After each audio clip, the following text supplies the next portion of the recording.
السلام علیکم ورحمۃ اللہ وبرکاتہ۔ آج ہم نے سٹارٹ کرنا ہے سورہ ال-عمران سے، اور اس سے پہلے کچھ باتیں میں بتانا چاہتا ہوں، لیکن ایک دفعہ ہم اس کی تلاوت سن لیتے ہیں۔ 1 سے 9 تک آیات آج ہم ٹارگٹ کر رہے ہیں، تو وہ سن کے پھر ہم دیکھتے ہیں، اس کے ترجمے اور تفسیر کی طرف جاتے ہیں۔ ربنا لا تزغ قلوبنا بسم اللہ الرحمن الرحیم الف لام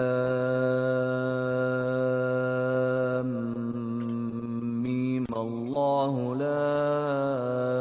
الہ الا هو الحی القیوم نزل عليك الكتاب بالحق مصدقا لما بين يديه وأنزل التوراة والإنجيل من قبل هدى للناس وأنزل الفرقان ان الذين كفروا بآيات الله لهم عذاب شديد والله عزيز ذو انتقام ان الله لا يخفى عليه شيء في الارض ولا في السماء هو الذي يصوركم في الأرحام كيف يشاء لا إله إلا هو العزيز الحكيم هو الذي أنزل عليك الكتاب منه آيات محكمات هن أم الكتاب وأخر متشابهات فأما الذين في قلوبهم زيغ فيتبعون ما تشابه منه ابتغاء الفتنة وابتغاء تأويله وما يعلم تأويله إلا الله والراسخون في العلم يقولون آمنا به كل من عند ربنا وما يذكر إلا أولو الألباب ربنا لا تزغ قلوبنا بعد إذ هديتنا وهب لنا من لدنك رحمة إنك أنت الوهاب ربنا إنك جامع الناس ليوم لا ريب فيه إن الله لا يخلف الميعاد۔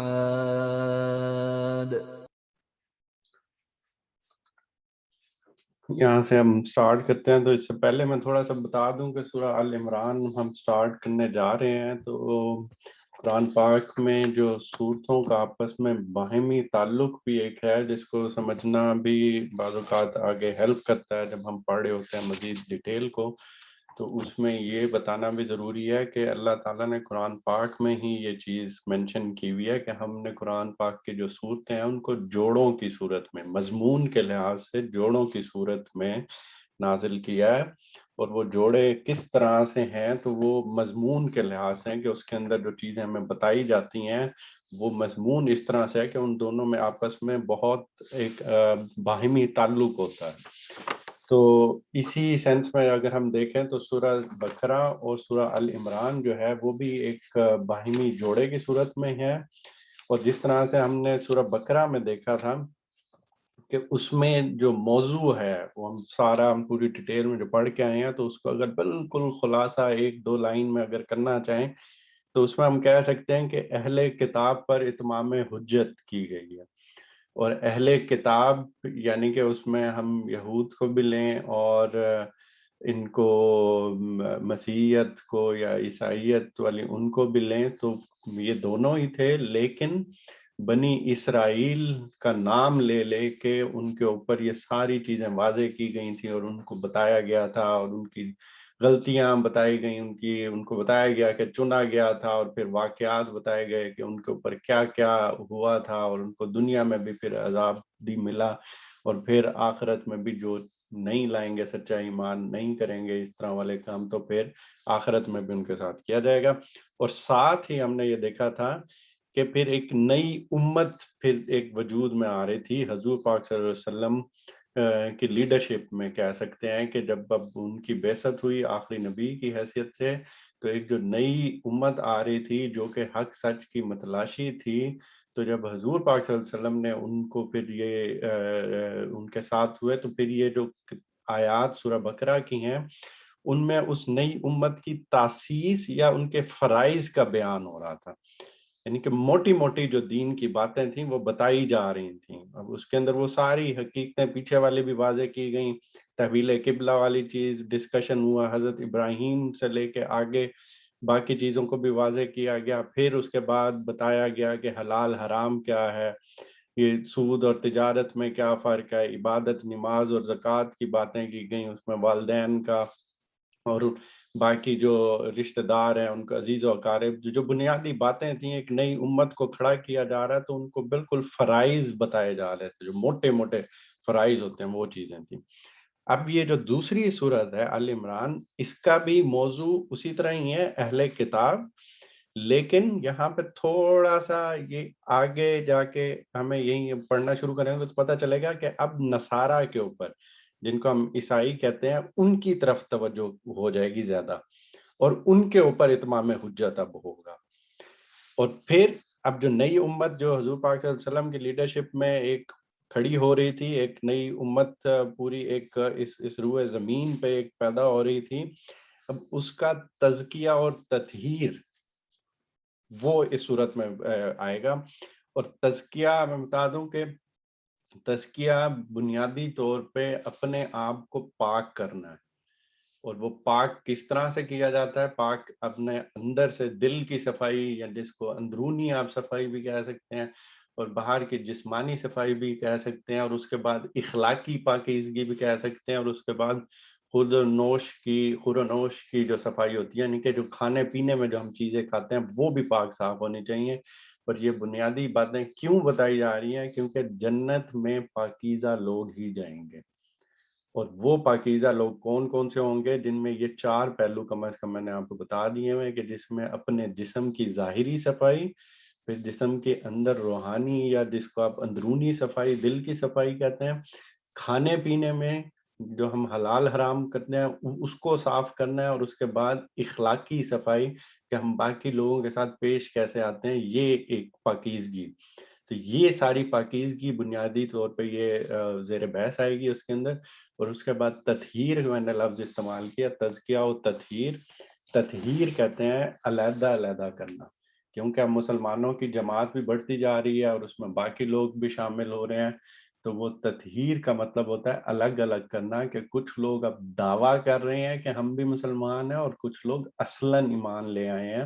تو ایمان کو ہم نے دیکھا تھا وہ ویری کرتا ہے، کئیوں کا ایمان بہت اللہ کے اوپر بہت زیادہ ہوتا ہے جو جس طرح سے ہونا چاہیے، اور کچھ ہیں جو زبان سے کچھ کلمات نکال دیتے ہیں کہ بس یہ ہم نے کلمہ پڑھ لیا تو ہم ایمان لے آئے، باقی زندگی پہ ان کا اس طرح سے اثر نہیں ہوتا جس طرح سے ہم کہیں کہ سچے مسلمان ہوئے ہیں۔ تو ان کو الگ الگ کرنا بہت ضروری ہوتا ہے جب حضور پاک صلی اللہ علیہ وسلم یا کسی بھی رسول کی اس زمین پہ موجودگی ہو۔ اور وہ ہم ایک قانون پڑھ چکے ہیں اللہ تعالیٰ کا، کہ جب رسول جس طرح حضور پاک صلی اللہ علیہ وسلم اس روئے زمین پر ہیں، اور باقی جس طرح سے اور بھی رسول تھے جو کہ ہسٹری میں آئے تھے، تو ان کی قوموں کا فیصلہ جو ہے اسی دنیا میں ہی کر دیا جاتا ہے، اور اس دنیا میں وہ جو فیصلہ کیا جاتا ہے تو ان کے اوپر ایک قیامت صغریٰ یا عذاب نازل ہوتا ہے، جو کہ انہی کے زمانے میں ہی پھر ہوتا ہے۔ اور اس سے پہلے کا یہ سٹیپ ہوتا ہے جس کو تطہیر کہتے ہیں، کہ اس میں پھر ایمان والوں کو اور جو ایمان نہیں لے کے آئے ان کو علیحدہ علیحدہ کیا جاتا ہے، تاکہ جو ایمان لے آئے ہیں وہ علیحدہ ہو جائیں اور جو نہیں لے کے آئے وہ ڈفرنٹ علیحدہ اس میں چلے جائیں، اور پھر ان کے اوپر عذاب یا جس طرح سے آگے مطلب ہم دیکھتے جائیں گے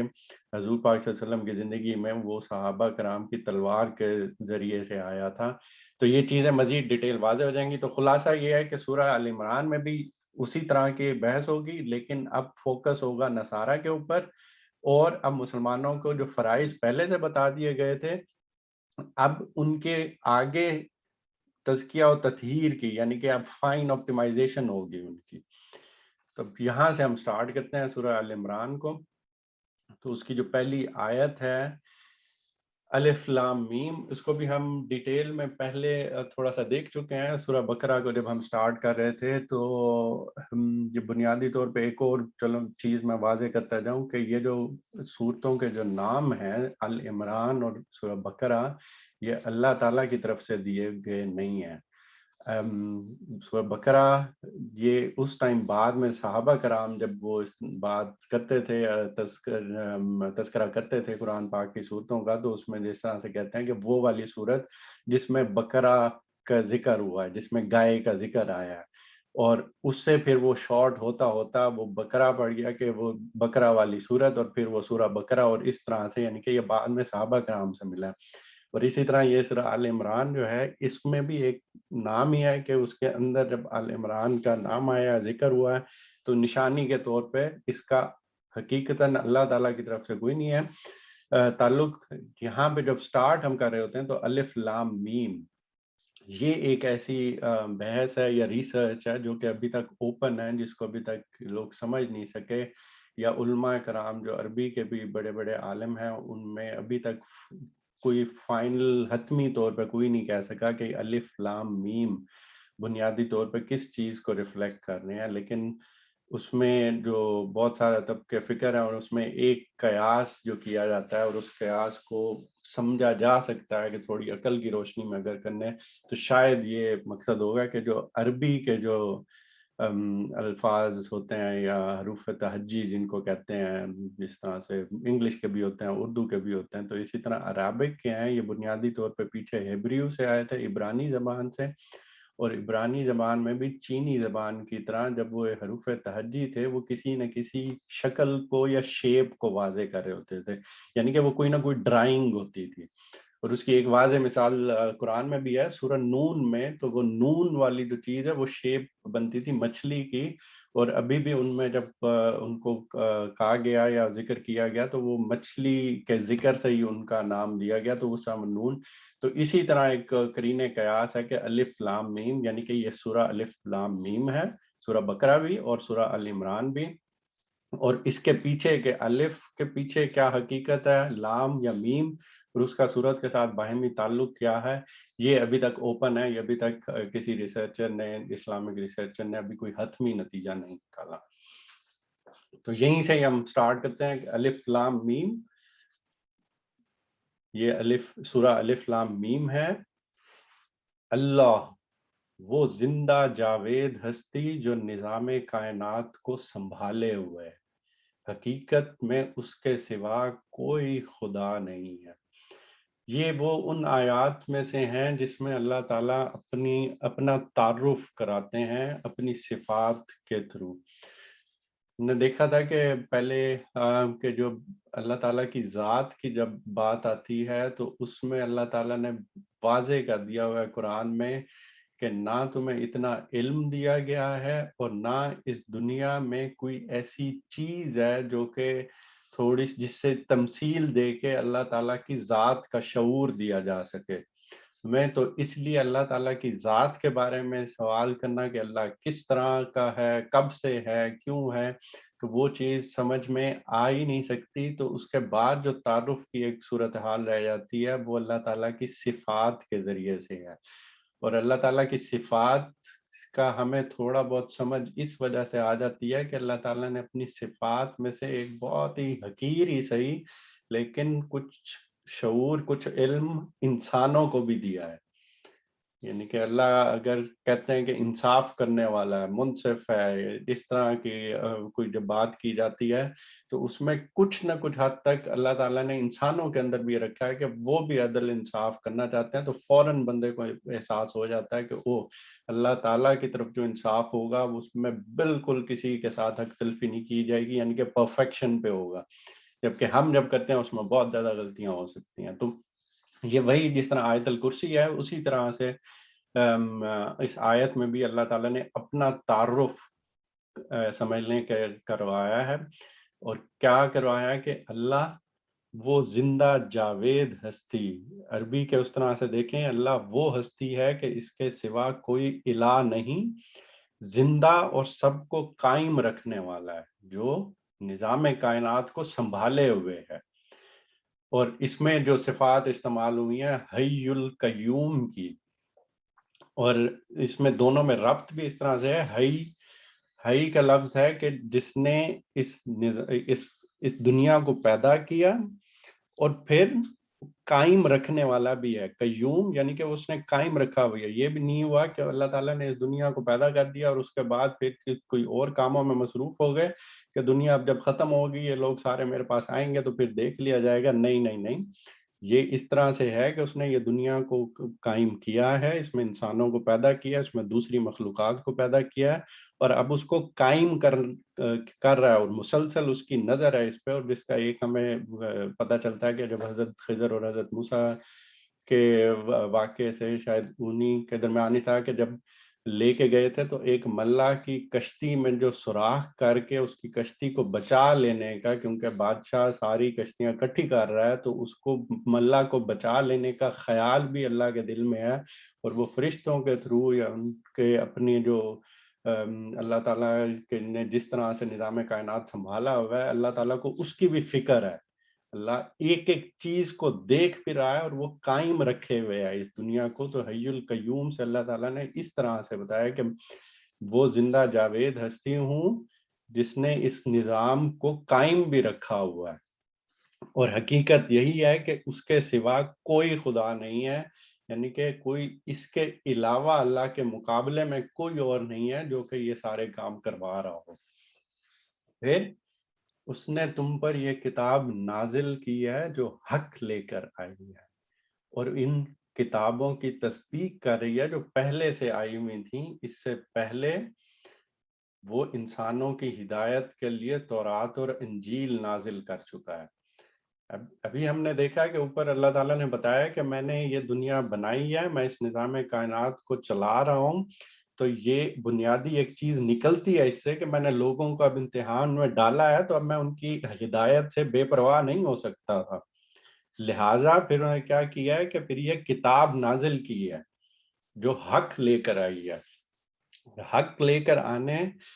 کا بہت بڑی اللہ تعالیٰ کی ہمارے اوپر ایک رحمت اور کرم ہے کہ اللہ تعالیٰ نے یہ کتاب ہم لوگوں کے اوپر یا حضور پاک صلی اللہ علیہ وسلم پہ نازل کیا اور ان کے تھرو ہم تک پہنچائی ہے، اور حق بات لے کے آئی ہے، کیونکہ انسان کی عقل محدود ہے، انسان کے اندر ایک خیر و شر کا شعور رکھا گیا ہے، انسان کو تھوڑا بہت پتہ چل جاتا ہے کہ اچھی چیز کیا ہے غلط چیز کیا ہے، لیکن بہت سی ایسی چیزیں ہیں جس میں انسان کنفیوژن کا شکار ہو جاتا ہے۔ تو اللہ تعالیٰ یہ بتا رہے ہیں کہ یہ جو کتاب لے کے اب تمہارے پاس آئی ہے حضور پاک صلی اللہ علیہ وسلم کے تھرو، یہ حق لے کر آئی ہے کہ اب تمہیں جب کبھی حق و باطل کے درمیان کوئی شک پیدا ہو جائے، کوئی مسئلہ درپیش آ جائے، کوئی سمجھ نہ آ رہی ہو، تو یہ اس کتاب کی طرف رجوع کرنا ہے، یہ کتاب میں ہی سارا حق دیا ہوا ہے۔ اب حق و باطل کی جو کسوٹی ہے وہ یہ قرآن ہے، اور یہ ایسی کتاب ہے جو کہ پچھلی ان کتابوں کی تصدیق کر رہی ہے جو اس سے پہلے آئی ہوئی تھیں، جو پہلے سے آئی ہوئی تھیں، اور وہ ہمیں پتہ ہے کہ وہ اس میں وہ پیشین گوئیاں بھی تھیں جس میں حضور پاک صلی اللہ علیہ وسلم نے آنا تھا، تو یہ بنیادی طور پہ اس کو کمپلیٹ کیا گیا ہے کہ اس کی پیشین گوئیوں کی تصدیق بھی اس کے اندر ہے جو اس سے پہلے موجود تھیں، اور قرآن بھی تورات و انجیل کو جس کو اللہ تعالیٰ نے لوگوں کے لیے ہدایت بنا کے اتارا تھا، اور اب یہ فرقان یعنی کہ اتارا ہے، اور فرقان سے مطلب یہی کسوٹی اتار دی ہے کہ اب ان میں اگر کوئی شک و شبہات لوگوں کی طرف سے پیدا ہو گئے ہیں، ان میں اگر کوئی چینجز کر دی گئی ہیں، تو اب قرآن کی روشنی میں ان کو دیکھا جائے گا کہ ان کے اندر کیا بات صحیح رہ گئی ہے اور کیا چیز اب نہیں ہے صحیح. تو اللہ تعالیٰ نے ہماری ہدایت کا بھی بندوبست کر دیا, یہ قرآن پاک بھی نازل کر دیا اور حق کی صورت میں کر دیا, جس پہ ہم سامنے رکھ کے اپنے زندگی کے تمام معاملات میں جس میں ہمیں شک و شبہ پیدا ہو جاتا ہے, تو اس کو سامنے رکھ کے اس کسوٹی کے اوپر ہم دیکھ سکتے ہیں. اور اس نے وہ کسوٹی اتاری ہے جو حق اور باطل کا فیصلہ کا فرق دکھانے والی ہے. اب جو لوگ اللہ کے فرامین کو قبول کرنے سے انکار کریں ان کو یقیناً سخت سزا ملے گی. اللہ بے پناہ طاقت کا مالک ہے اور برائی کا بدلہ دینے والا ہے. اب یہاں تک اللہ تعالیٰ نے انسان کی ہدایت کے لیے بندوبست کر لیا, یہاں تک کر لیا کہ انسان کے اندر خیر و شر کا شعور رکھ دیا, انسان کے اندر اپنی ذات کا شعور رکھ دیا, اپنے اندر جس کو ہم کہتے ہیں کہ ضمیر ایک کچوکے لگاتا ہے کہ اگر ہم کوئی غلط کام کریں تو انسان کے اندر وہ چیز لگی ہوئی ہے جو کہ کھٹکا پیدا کر دیتی ہے. تو وہ چیز بھی اللہ تعالیٰ نے ہی رکھی, اور باہر سے پھر اللہ تعالیٰ نے پیغمبروں کے تھرو یہ کتابیں بھی ہم تک پہنچا دیں, اور مسلمانوں کے اوپر یا ہم جس طرح سے کہیں حضور پاک صلی اللہ علیہ وسلم کے تھرو ہم پہ یہ آخری کتاب بھی دکھا دی جو حق و باطل کے درمیان فرق کرنے والی ہے. تو اس سے زیادہ اور کچھ ہو نہیں سکتا کہ ہدایت کا بندوبست کیا جائے. تو اب بھی جو لوگ اللہ کے اس فرامین کو یا اللہ کی آیات کو یا اس حق کو جو اللہ تعالیٰ نے نازل کیا اس کو قبول کرنے سے انکار کریں گے, پھر ان کو یقیناً سخت سزا ملے گی. اور انسان سوچے تو پھر بنتا بھی ہے کہ ساری چیزیں واضح کرنے کے بعد, سارا کچھ دینے کے بعد اب بھی انسان اس کے مطابق عمل نہیں کر رہا. حق واضح ہو جانے کے بعد پھر سزا بنتی بھی ہے, اور پھر یہ بھی بتا دیا کہ اللہ بے پناہ طاقت کا مالک ہے اور ہر برائی کا بدلہ دینے والا ہے, اور برائی کا بدلہ دینے والا ہے کہ اللہ تعالیٰ کی طاقت کا تم اندازہ نہیں کر سکتے. اللہ کی طاقت بے پناہ ہے, تو یہ تم تصور نہیں کر سکتے کہ تم اس کی عذاب سے بچ پاؤ گے, اور جو برائی ہم کر رہے ہیں اس کا بدلہ تو ملنا ہی ملنا ہے. اور یہ چیز ہم دیکھ چکے ہوئے ہیں کہ پہلے جب ہم نے پڑھا تھا آیت الکرسی کو پڑھا تھا تو اس میں سفارش کا یا جو عقیدہ سفارش بن چکا ہوا ہے آج کل پھیل چکا ہوا ہے, اس کو بھی کلیئر انداز میں سارا کچھ اس کی نفی کر دیتا ہے جب ہم قرآن پاک کو غور سے پڑھتے ہیں. اور اس میں بتاتے ہیں کہ انبیاء کے درمیان فرق نہیں کرنا, ہر ایک کو کسی نہ کسی چیز پہ فضیلت دی گئی تھی, اور اس کے شروع میں ہی تھا کہ کون ہے جو اللہ کے اذن کے بغیر سفارش کر سکے, یا پھر ڈرو اس دن سے نہ کوئی دوستی کام آئے گی, نہ تجارت کام آئے گی, اور نہ کسی کی سفارش قبول کی جائے گی. اور اس میں ہم نے بہت ڈیٹیل میں دیکھا تھا کہ جب ہم ساری چیزوں کو سامنے رکھیں کہ اللہ نے عدل و انصاف کرنا ہے, ہر برائی چھوٹی سے چھوٹی برائی اس کا نتیجہ بھی دیکھ لیں گے, چھوٹی سی چھوٹی نیکی کی ہے اس کا بھی نتیجہ دیکھ لیں گے. اللہ نے پورا عدل و انصاف کے ساتھ کام کرنا ہے, کسی کے ساتھ زیادتی نہیں ہوگی, کسی کی سفارش کام نہیں آئے گی. تو اس پہ پس منظر میں جب ہم سارا کچھ دیکھیں تو ہمیں صاف پتہ چل جاتا ہے کہ آخرت کے ٹائم کے اوپر جب ہمارے اعمال تقریباً برابر ہو جائیں گے کہ نیکیاں بھی اتنی ہی ہیں جتنے کے گناہ ہیں, اور تب عدل و انصاف یہ بھی ہے کہ سزا دے دی جائے, اور عدل و انصاف یہ بھی ہے کہ اللہ چاہے تو رحمت کر لے. تو تب یہ ہو سکتا ہے کہ اللہ تعالیٰ اذن دیں اپنے پیغمبروں کو, اپنے پیارے نبی کو یا اور اپنے پچھلے نبیوں کو کہ بھائی بتاؤ اب کیا کیا جائے ان لوگوں کے ساتھ. اور تب انسان کے دل سے بھی نکلتی ہے, اور تب انبیاء کے دل سے بھی یہ نکلے گی, اللہ تعالیٰ اب تیرے رحم کا موقع آ گیا, اب تو رحم کر دے, اب تو کرم کر دے, کیونکہ یہ انصاف کے تقاضوں پہ بھی پورا اتر رہا ہے, اب ان کو پورا بدلہ بھی مل جائے گا, ان کو ساری چیزیں ہو جائے گی. یہ نہیں ہو سکتا کہ ہم اپنے گناہوں کا بوجھ اس طرح سے کر دیں کہ ہمیں حضور پاک صلی اللہ علیہ وسلم بچا لیں گے, یا ہمیں کوئی نیک لوگ آ کے بچا لیں گے, یا اس طرح سے کر لیں گے, اور میں اپنی زندگی چینج نہیں کروں گا. تو اس چیز کو اپنے ذہن سے نکال دینا چاہیے. اور یہاں پہ بھی یہی چیز کر دی کہ جب حق تمہارے سامنے آ گیا ہوا, جب وہ کسوٹی تمہارے سامنے آ گئی بھی ہے, اور اب بھی جب تم انکار کرو گے تو پھر یقیناً سخت سزا ملے گی. اور فوراً آگے اور چیز کیا بتائی؟ زمین اور آسمان کی کوئی چیز اللہ سے پوشیدہ نہیں ہے. کہ اگر ہم یہ سمجھتے ہیں کہ کوئی چیز ہم ایسے کر رہے ہیں جو کہ ہم اللہ سے چھپا لیں گے یا اللہ کو پتہ نہیں ہے یا یہ چیز ہمارے دل میں ہم نے باہر نہیں نکالی، تو یہ چیز ذہن میں رکھی جائے کہ کائنات میں چھوٹی سے چھوٹی چیز، یہ بڑی سے بڑی چیز زمین و آسمان میں اللہ سے کوئی چیز بھی پوشیدہ نہیں ہے. اس کے بعد اگلی آیت آتی ہے،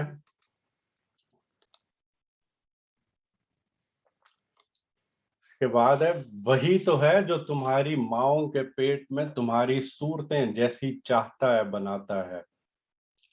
اس زبردست حکمت والے کے سوا کوئی اور خدا نہیں ہے. اب یہ وہ چیز ہے جس میں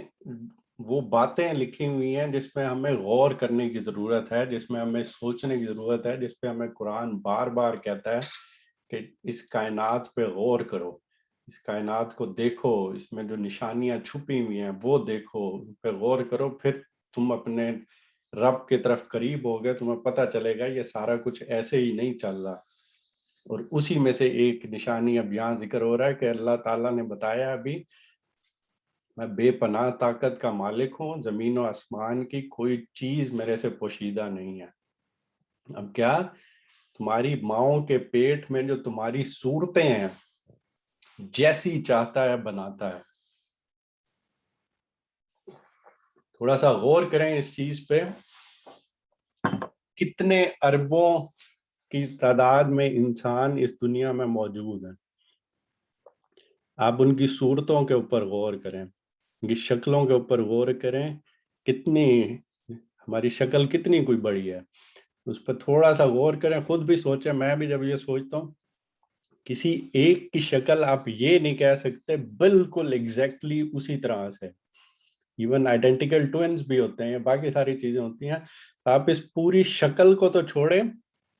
آپ اپنی انگلی کی ایک پور کو لیں، ہم اپنی ایک انگلی کی ایک پور کو لیں جس کے اوپر ہم دیکھیں 1 سے 1.5 سینٹی میٹر کی یہ پور ہے جس کو ہم فنگر پرنٹ سے اب کہتے ہیں.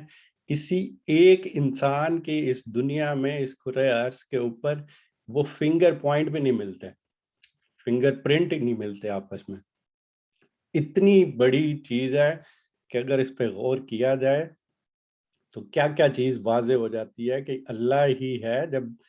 اللہ تعالیٰ کہہ رہے ہیں کہ جو تمہاری ماؤں کے پیٹ میں تمہاری صورتیں جیسی چاہتا ہے بناتا ہے، اس زبردست حکمت والے کے سوا کوئی اور خدا نہیں. وہی خدا ہے جس نے یہ کتاب تم پر نازل کی ہے، اور اس کتاب میں 2 طرح کی آیات ہیں، ایک محکمات جو کتاب کی اصل بنیاد ہیں اور دوسری متشابہات. جن لوگوں کے دلوں میں ٹیڑھ ہے وہ فتنے کی تلاش میں ہمیشہ متشابہات ہی کے پیچھے پڑے رہتے ہیں.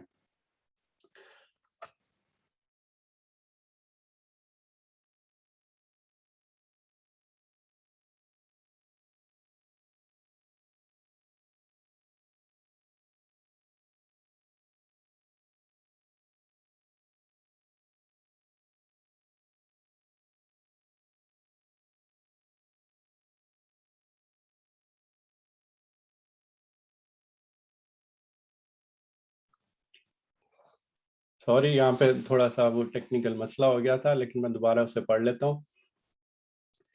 وہی خدا ہے جس نے یہ کتاب تم پر نازل کی ہے. اس کتاب میں 2 طرح کی آیات ہیں، ایک محکمات اور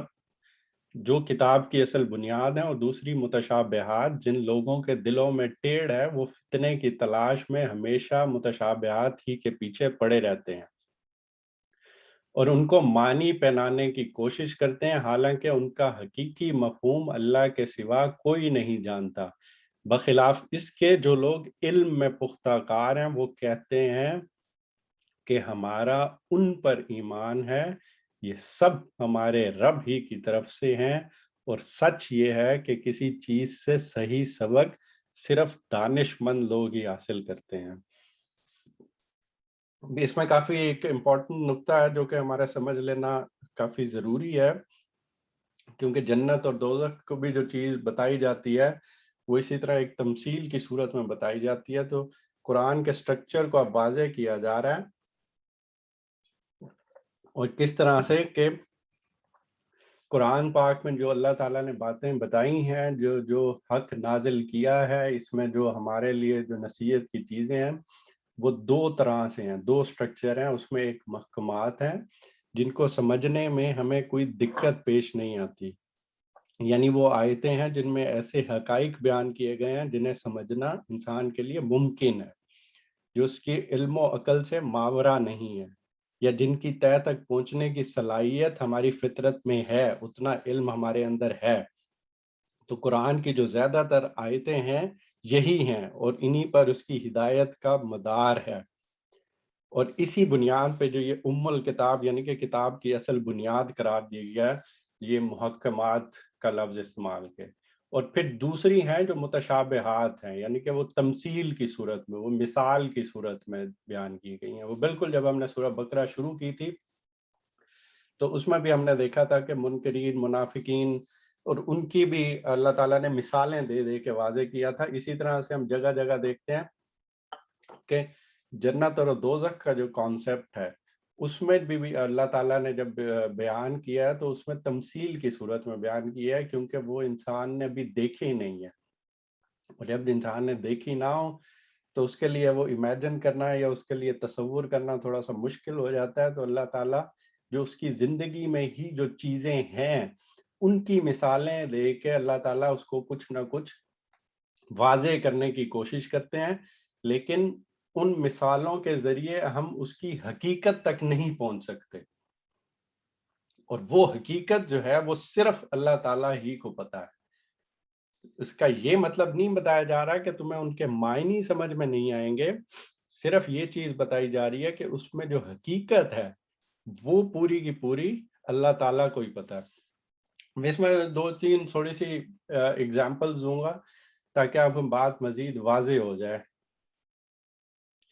اس میں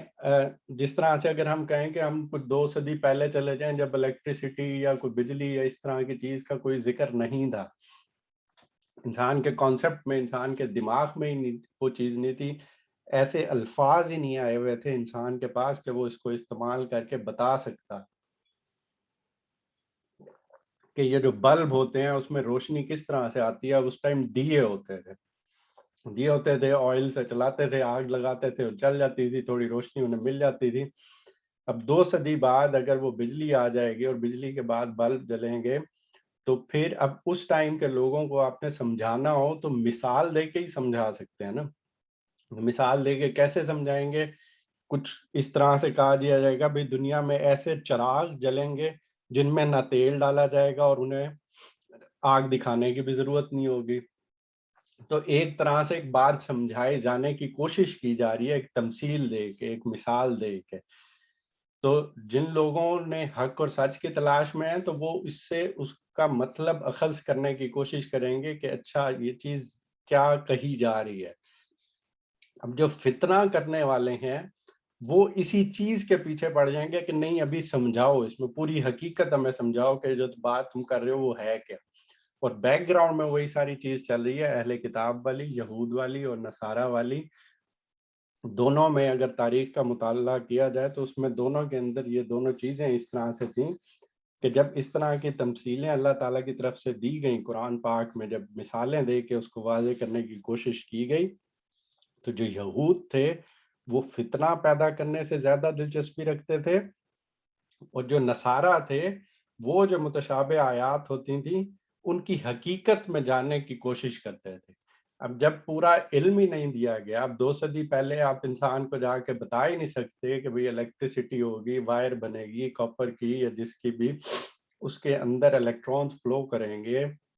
وہ جائیں گے، وہ آگے اس کو ایکسائٹڈ اسٹیٹ پہ لے کے جائیں گے، جو پارٹیکلز ہوتے ہیں، اور وہ واپس آئیں گے، فوٹون نکلے گا، یا جو بھی یہ ساری ڈیٹیل ہے جس سے روشنی پیدا ہوگی، تو وہ ان کو اس ٹائم سمجھ ہی نہیں آ سکتی تھی، ان کے پاس وہ علم ہی نہیں دیا گیا. تو یہی چیز اللہ تعالیٰ یہاں پہ اشارہ کر رہے ہیں کہ جو تمہاری دنیا میں اب چیزیں ہیں اس کے تھرو میں مثالیں دوں گا قرآن میں، جس سے تم سبق حاصل کر سکو، جس سے تم سمجھ سکو کہ اصل کیا ہے. جب جنت کی بات کی جاتی ہے، دودھ والی نہریں بہہ رہی ہوں گی، شہد کی نہریں بہہ رہی ہوں گی، یا اس طرح کے حوروں کا ذکر ہے، تو بجائے اس کے کہ انسان سمجھے کہ وہ ایک اچھی جگہ ہوگی جو کہ انعام کے طور پہ ہوگی، اور جہاں پہ یہ ساری سہولتیں ہوں گی، جہاں پہ ماضی کا نہ کوئی غم ہوگا نہ مستقبل کا کوئی اندیشہ ہوگا، تو اس کو بجائے اس کو دیکھنے کے اب آپ پیچھے پڑ جائیں کہ نہیں جی وہ حور کس طرح کی ہوگی، یا اس میں جو دودھ کی نہر بہ رہی ہوگی وہ کس طرح کی ہوگی. تو یہ وہ لوگ تھے جو عیسائیت میں وہ پھر اس کی حقیقت جاننے میں زیادہ انٹرسٹڈ رکھتے تھے. اور ہم آج کل کے حالات میں بھی دیکھیں تو لوگوں کو اس طرح کی چیزیں بہت اٹریکٹ کرتی ہیں، اور لوگ اس کی حقیقت میں جانے کی کوشش کرتے ہیں. تو یہاں پہ بتایا کیا جا رہا ہے کہ وہ حقیقت صرف اللہ کو معلوم ہے، اس سے بنیادی مقصد جو ہے وہ دیکھو، اور اس کے بعد چھوڑ دو اللہ کے اوپر، کیونکہ اللہ اس کی حقیقت کو جانتا ہے.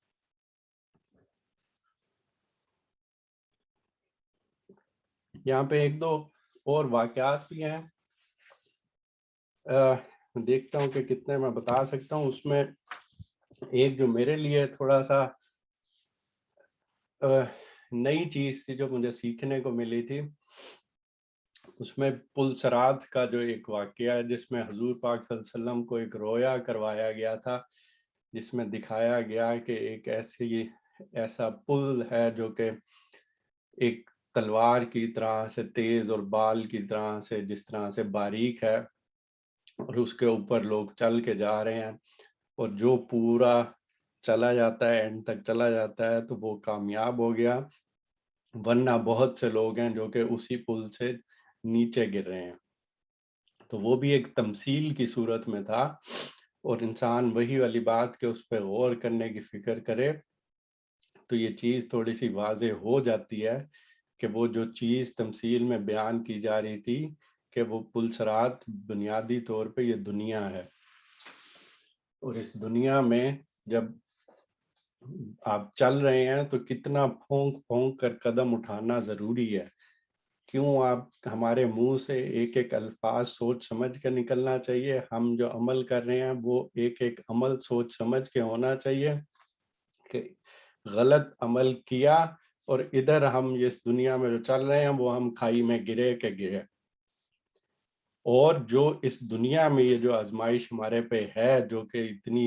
اتنا پھونک پھونک کے چلنے والی ہے، اگر ہم اس دنیا میں اتنے آرام سے سوچ سمجھ کے اپنے اعمال کا، اپنے الفاظ کا، اپنی پاکیزگی کا خیال رکھ کے چلے، اور ہم نے یہ پل صراط اپنی زندگی کسی نہ کسی طرح سے کراس کر لی، تو پھر آگے ہمارے لیے کامیابی ہے جس کا جنت کا اللہ تعالیٰ نے وعدہ کیا ہوا ہے. اب یہ وہ کچھ نہ کچھ حد تک انسان کے سامنے آ جاتی ہے جس کو بندہ سمجھ سکتا ہے، لیکن اگر نہیں تو پھر انسان وہی والی چیز اچھا پل صراط کس طرح سے ہوگی. اور پھر آگے آپ سٹوریاں بھی سن لیں گے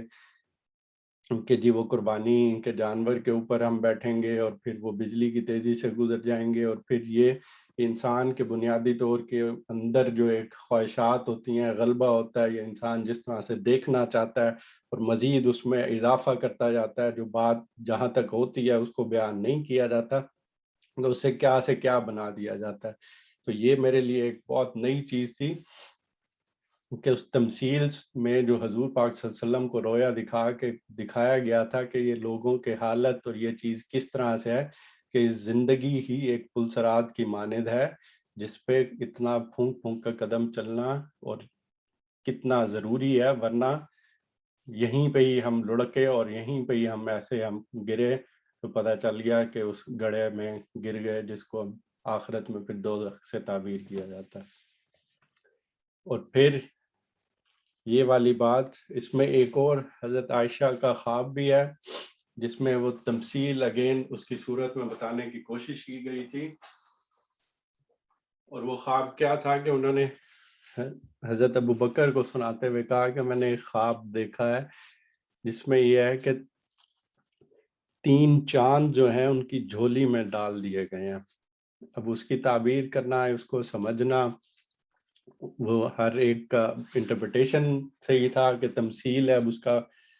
اس کا مصداق ان کے سامنے نہیں آیا تھا، تو اب بندہ سوچے تو کیا ہو سکتا تھا. تو حضرت ابو بکر صدیق نے بھی ان سے پوچھا کہ تمہارے خیال میں اس کا کیا مطلب ہے. تو ایک تعبیر جو انہوں نے بیان کی تو انہوں نے کہا کہ میرے خیال میں شاید یہ ہے کہ حضور پاک صلی اللہ علیہ وسلم کی طرف سے میرے ہاں اولاد ہوگی. تو دیکھا جائے تو شاید یہ بھی ہو سکتا تھا، لیکن حضرت ابو بکر نے آگے کوئی کمنٹ نہیں کیا، کوئی بات ایسی نہیں کی. تو جب حضور پاک صلی اللہ علیہ وسلم کے اس دنیا سے چلے گئے تو ان کا جو جسد خاکی تھا، جب اس کی تدفین ہوئی جو کہ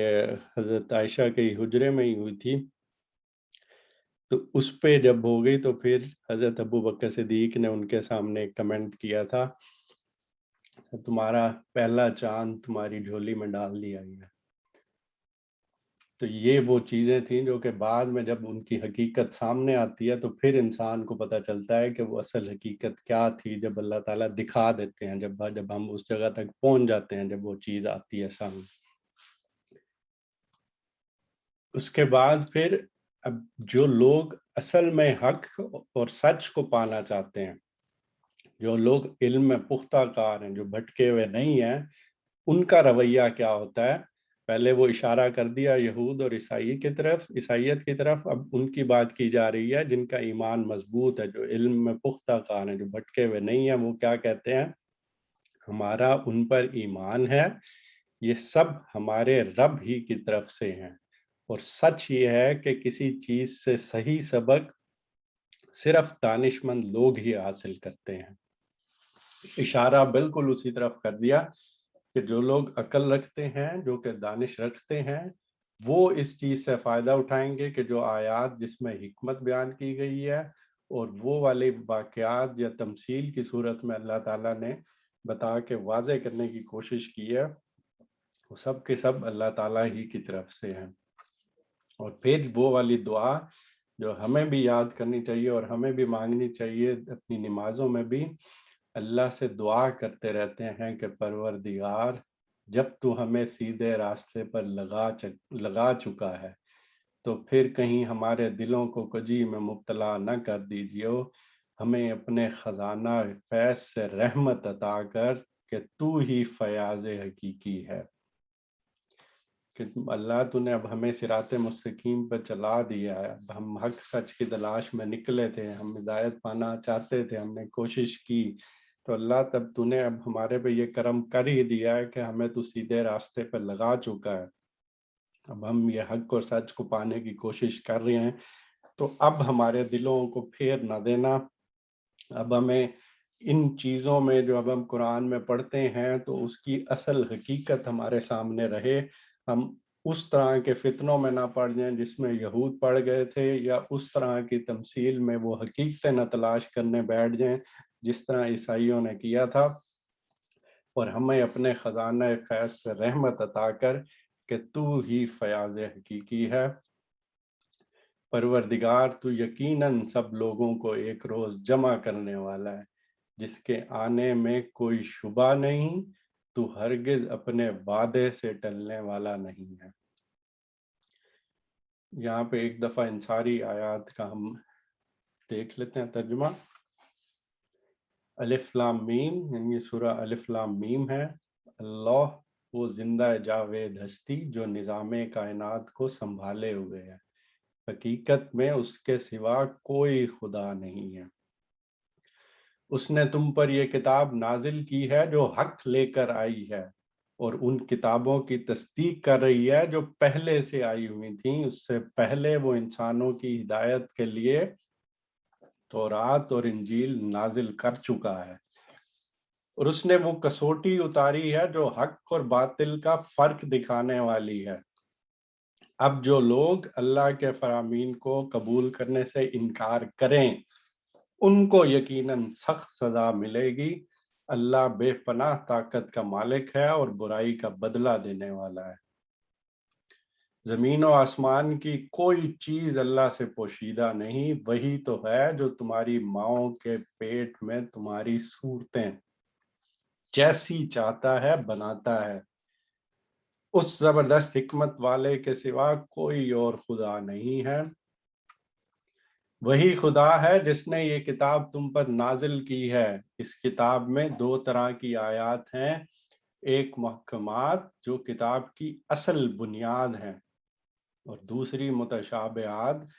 جن لوگوں کے دلوں میں ٹیڑھ ہے، وہ فتنے کی تلاش میں ہمیشہ متشابہات ہی کے پیچھے پڑے رہتے ہیں اور ان کو معنی پہنانے کی کوشش کیا کرتے ہیں، حالانکہ ان کا حقیقی مفہوم اللہ کے سوا کوئی نہیں جانتا،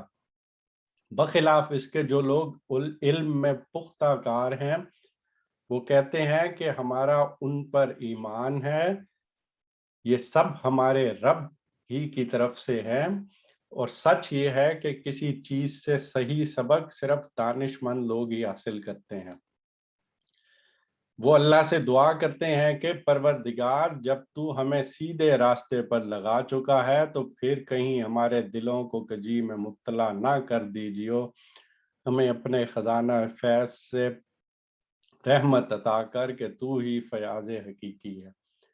پروردگار، تو یقیناً سب لوگوں کو ایک روز جمع کرنے والا ہے جس کے آنے میں کوئی شبہ نہیں، تو ہرگز اپنے وعدے سے ٹلنے والا نہیں۔ اللہ تعالیٰ سے دعا ہے کہ اللہ تعالیٰ نے حق و باطل کی یہ جو کسوٹی حضور پاک صلی اللہ علیہ وسلم کے تھرو ہم پر نازل کی ہے یا ہم تک پہنچائی ہے، ہمیں اس سے اصل سبق